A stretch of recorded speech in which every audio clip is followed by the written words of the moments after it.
వరుణుడు పిలిచెరా, వరుణ వరదై పలకరా, ఆకాశాన్ని ఇలా దించరా, కురిసే వానగా మారని యాతన తీర్చగా, మాతల రాతలు మార్చగా, ఈ జల యజ్ఞము సాక్షిగా తలనే వంసరా.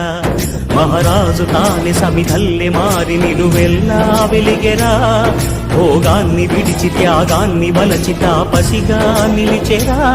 జనక్షేమమే తన సంకల్పముగా, తన ఊపిరి హోమజ్వాలలు